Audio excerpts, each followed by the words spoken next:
Welcome back. We are here with a special guest today, David Bloodgood, who is a psychotherapist in Winter Park. Tell us, what is the difference between a psychotherapist, a psychologist, and a psychiatrist? Well, a psychiatrist is first and foremost a medical doctor. If you go to any therapist, any kind of therapist, and they feel you need psychotropic medications, they will need to send you to a medical doctor. He's the only one who can write prescriptions. Okay. Psychologists traditionally have been people who do testing and do research, but they also do therapy as well. In my office, we have 2 people who are psychologists, or psychiatrists. Okay. And you have 5?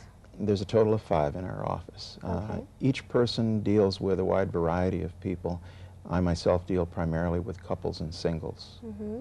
In fact, I go around the country and I speak to church groups and other singles groups about Wonderful. singles issues. So you do seminars, or you just, this is public speaking that you're doing? Seminars. Seminars. And so you do specialize in love relationships, or problems in love relationships, right? I would like to think it's love relationships, but it seems as if problems frequently take precedence. So what are like 2 common issues that you think what cause people to come to see you? They go, gosh, we really have a problem. We need to go and see you. Well, it's interesting. In all relationships, the 2 most fundamental issues seem to be passion and safety. There are relationships which are all passion. They have a tendency not to last too long. There are relationships that are extremely safe. They tend to be boring. People need a real balance of that in their life. Mm-hmm. And achieving that balance can be difficult. Mm-hmm. Let's see, passion and safety. Well, it seems that if you have passion and you have safety, that would make a good relationship, right? But too much of a good thing is not a good thing. Too much of either one right. doesn't work. And as we know now, passion tends to be driven by serotonin and a sort of a chemical rush in our brain. Mm-hmm. Doesn't last very long for Mm-hmm. most people. If they're lucky, it's 6 months. Mm-hmm. In some people, it's an even shorter time than that. Mm-hmm. If the passion is gone and you find there is no safety, then the relationship comes to a pretty quick close. Is it mainly just talking to try to find that happy median, or you really find that having the outside source, yourself, the therapist? As a counselor? Well, I do 2 things. I work with individuals who are unsure about the relationship they're in, either about the role of their partner or what their role is in the relationship. I also work directly with couples who are trying to evaluate whether or not their relationship can sustain the long term. So now I would think that if a couple cares about each other that much, they want to stay together, to seek professional help, that there has to be some sort of some good bond going on there to begin with. It's a good sign when they do come in, and that's a real change. It used to be that therapists dealt primarily with married couples who were having problems in their marriage.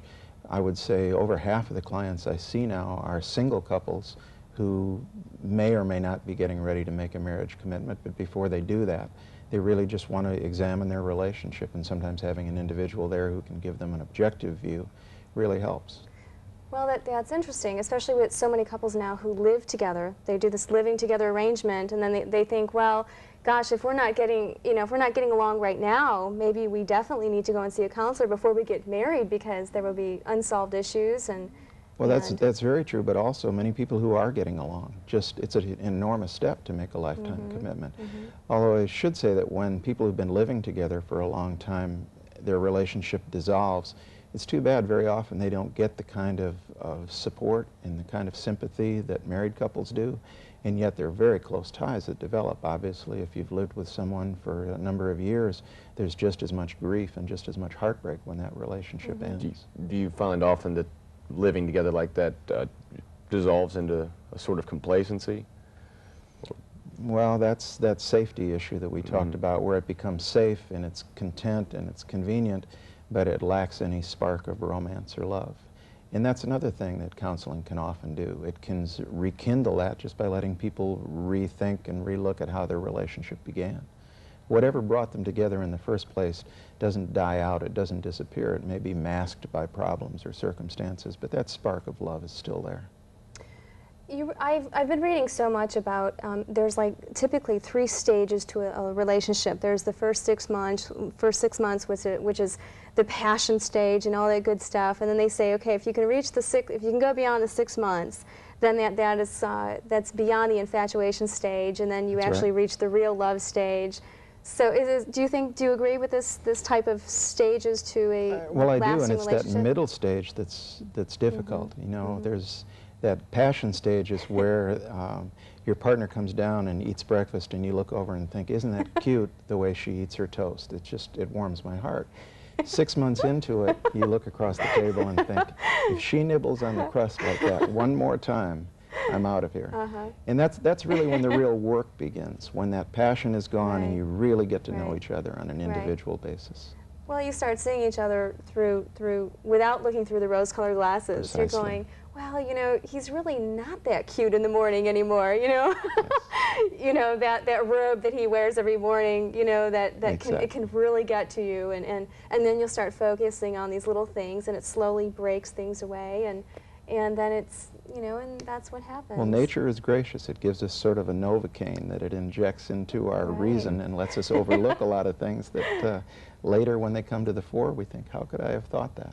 Exactly. Let me ask you one more thing. What do you feel, if people are in a relationship for a while, I guess, say if your clients come in to visit, do you prescribe any sort of structure or like time? You know, Michelle had mentioned the stages. Is there time to get over a certain, say there was a terrible fight in the relationship, is there any sort of time to work through any sort of pattern like that, or? Well, it depends on what the fight is over. And once again, that safety issue comes up. Clearly the thing that most couples, both men and women, find to be the most important thing in their relationship, at least typically, is fidelity. If it's a fidelity issue, those can take a long time to resolve. Very often the couple just has to accept the fact that for the rest of their relationship, this will be a sore point. It won't be forgotten, but it may be dealt with in a healthy enough way that they can move forward. But that's probably the single biggest one. The ones in the long term, in the safe stage that cause the most problems, typically are money and sex, the same as they are for married couples. So we've been talking about your counseling couples. What about persons who are not involved in relationships? Do you counsel people maybe going, gosh, I'm 35 years old and I'm still not married yet, and I haven't met that person, and are these kind of topics of people to go and Yes. see you? Maybe their commitment phobias or something like this going on. If people are in a relationship, usually the biggest problem they have is their partner. If they're not in a relationship, the biggest problem they have is they don't have a partner. So, yes, and very often what we can do is look at past relationships, see why those may have not been successful, what brought you into maybe a repeated pattern of relationships that aren't successful. Sometimes it's a matter of just helping people to lower their expectations. It's very interesting in fact, I got a call the other day from a man who said, I've found a woman who I really enjoy her company, I really like everything about her, but I don't think she's quite perfect. Now that's an interesting, how do you respond to that? Right, right. Not perfect in what way, though? Physically or career? Well, he or what wasn't was exactly sure, okay. but she wasn't just quite perfect. And of course, it assumes that he's perfect. Right. And he just hasn't found the ideal mate. But realistically, we all have to have expectations that can be met by another human being, and there's very few perfect people out there. Well, there are, an exorbitant amount of variables out there why people, I guess, are single. Is there just a single most common one? A single fault, say, for a male and a female? Oh, a single fault. Well, Or not necessarily a fault at being single, but Yeah, wait a minute here. yeah, I would say, is there people that are really striving to find that relationship? Where is their problem lying, do you feel? well, of course, it's interesting that 25 years ago, being single really was a fault. And if you were single, the question was, what's wrong with you? Today, I would say the most common reason people are single is by choice. When they choose not to be single but continue to find themselves in a single state, very often it comes down to things that they've experienced in their childhood. Even though they are loath to admit it, there's some kind of a commitment, reluctance there based on something they've seen in their life that leads them to believe it's just not safe to make that kind of commitment. I think we could cover all that right now, though. It's a difficult issue. Those are the kinds of issues that take longer to deal with. I would like to assure people that coming in to see a counselor doesn't mean signing your life away for the next 5 years. Traditional psychotherapy often does go on 2 or 3 times a week for years, but today most people come to counselors expecting to visit 3 or 4 times and to find a real solution to their problems, and that's what we try to give them.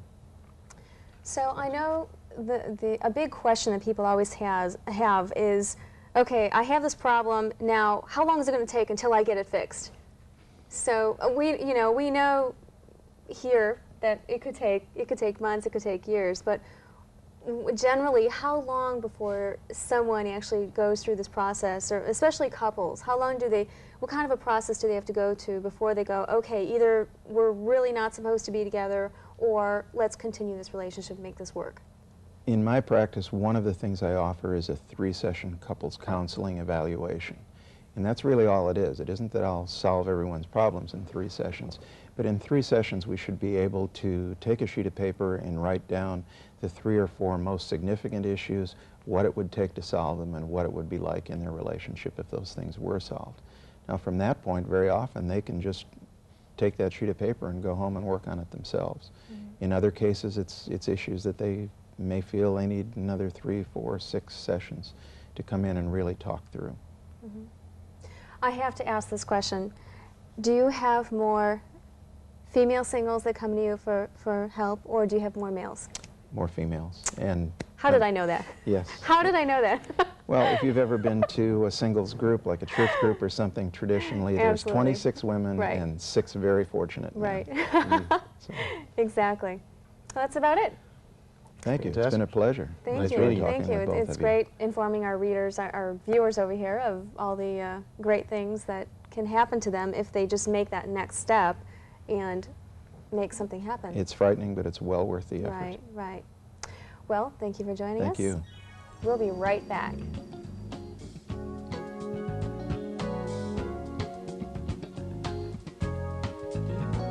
How about luck? How's it working tonight for you? It's working pretty good. I got a couple smiles.